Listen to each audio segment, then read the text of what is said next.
All right, we are back working on the old Celica. Today is suspension removal day.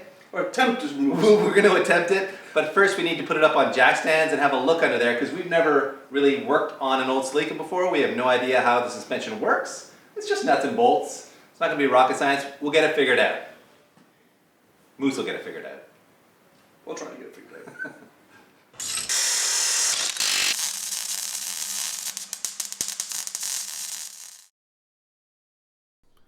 First things first, we needed to get Connie into a good position in the garage before we could take off her shoes and have a close look at her running gear.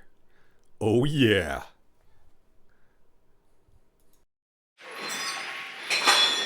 All right, we have the Celica up on jack stands. We have my son over here playing with his train set, and Moose is on the other side taking the other wheels off. So, kind of tight back this side of the car. This is one of the downsides of working in a home garage versus working at the shop.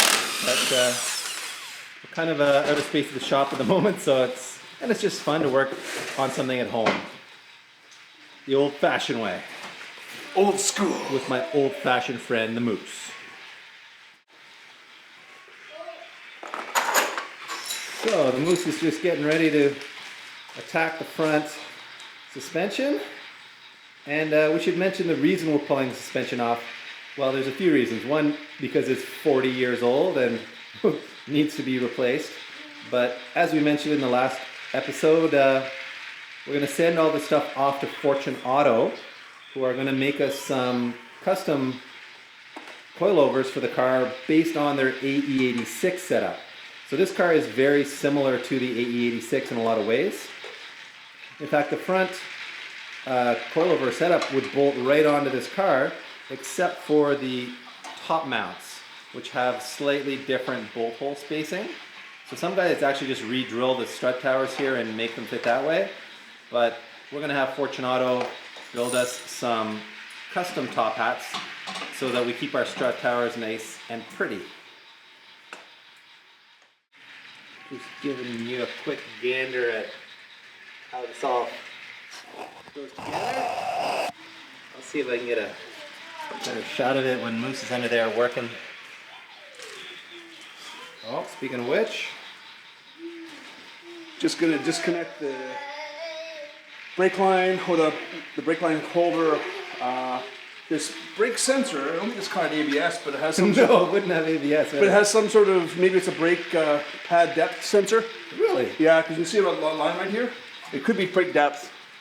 What the heck It goes right into the backside of the caliper. So I'm guessing it is brake depth, like pad depth. All right, Moose, update. Well, I was hoping not to have to disconnect the brake line, but the brake line goes through the strut, the mount on the strut housing. So for the strut to come out, I gotta disconnect the brake line.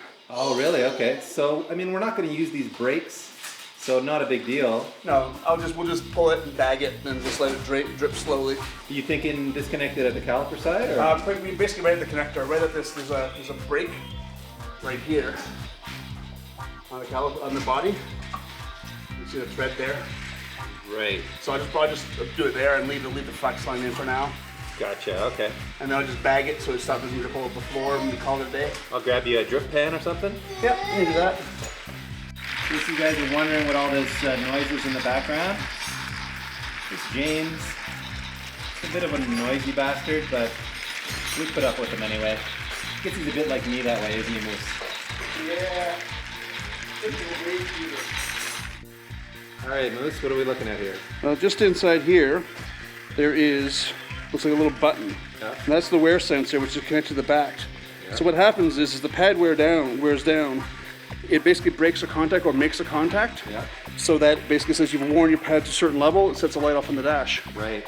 So what happens when you replace the pad, you replace the wear sensor at the same time. Huh.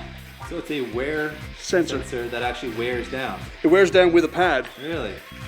Old school genius right there, I like it. Yep. Pro tip from the Moose, when in doubt, double bag it. Our Ziploc bag on the brake line was leaking, creating a bit of a mess down here. So yeah, double bagged it and she's watertight now. Safe as she can be. That's right. Next up on Moose's hit list is the sway bar end link.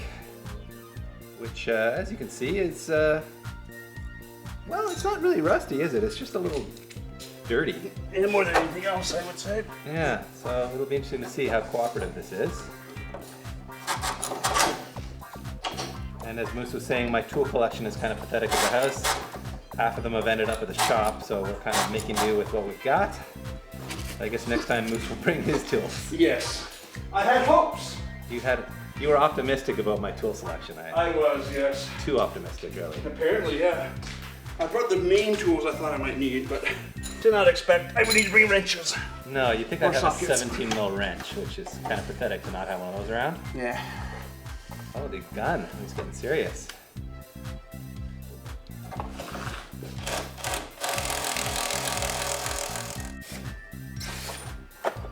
Look at that. And they came apart like butter. It did.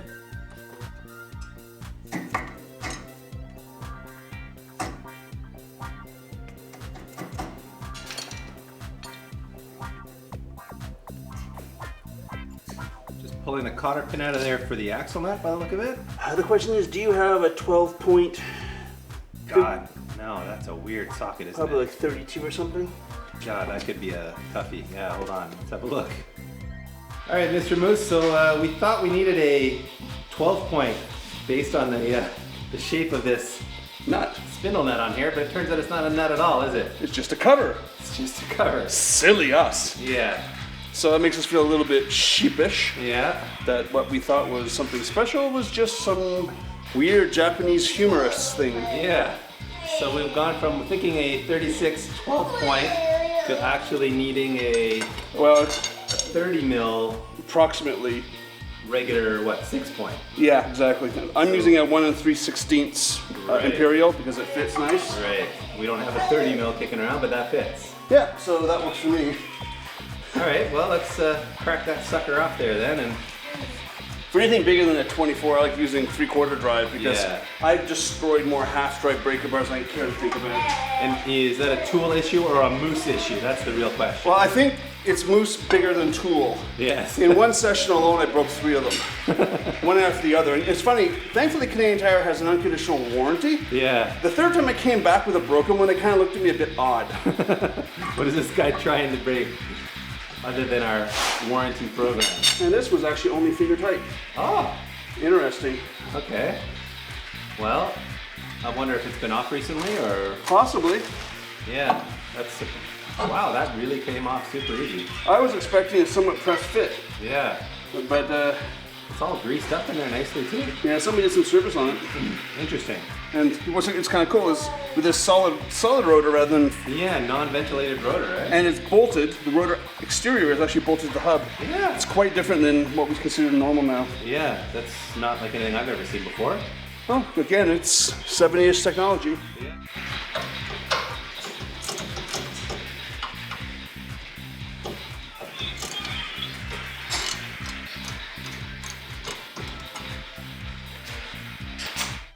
Kind of interesting, the dust shield looks like it's actually welded onto the mounting bracket for the caliper, like it's all one piece more or less, eh? Yeah, yeah, exactly. Instead of being a separate piece like we were used to seeing, the caliper mounting and dust shield are all one. Huh. We're used to Hondas where the dust shield is a separate deal that we cut off so it doesn't trap heat against the front brakes. And we may do the same here. We may try to ditch this heat shield or dust shield. Or refab it so it has an integrated brake duct. Yeah, that's a good idea too. I mean, that's a pretty common mod, is to take the dust shields, either make new ones or retrofit them with ducting so you can feed nice cold air in the front of the car. Yeah, that's an interesting idea. I love flex head gear wrenches. You can't go wrong with a good set of gear wrenches, can you? No. And I get every variation of them. Hold on. Is he spinning maybe? I don't know, that's what Yes, that's why. We've encountered our first stubborn bolt. Well, in actual fact, it's more stupidity of the user. Ah, okay. There, Why? what I assumed was a captive nut Yeah. is not. Ah, so it's just spinning in the Spinning hole. and spinning and spinning. Yes. Ah, okay. my calculations are correct, this should be the last lower bolt. I should be able to undo. We finally have the right tool for the job. Look at that. And I'll do is lower. Oh, interesting, the setup. Okay, so the ball joint has 2 bolts that connect it to the bottom of the strut. well, it's actually like the steering arm / lower control arm. Yeah. You can see where it's the steering arm is connected to the ball joint. And the ball joint itself, or the steering arm, sub-steering arm, is connected to the lower control arm via this big nut here. Right. So you got a ball joint here, Yep. which is connected to here, steering arm to the spindle.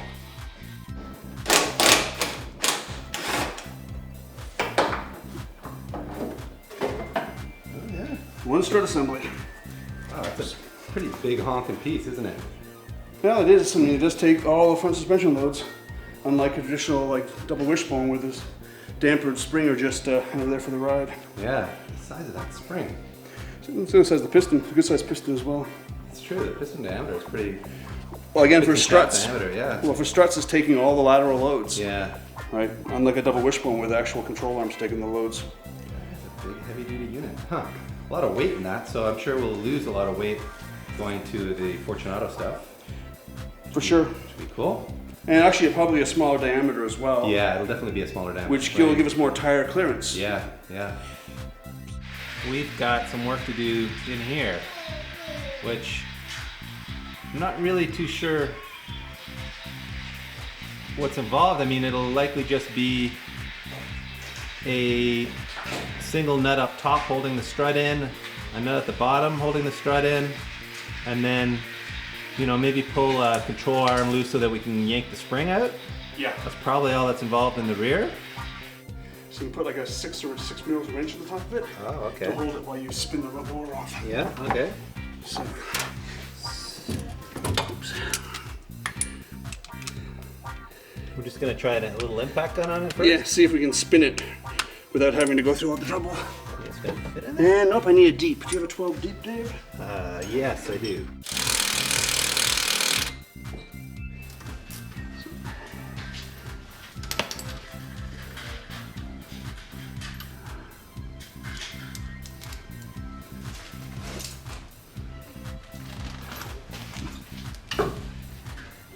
And down she comes. That's all she wrote.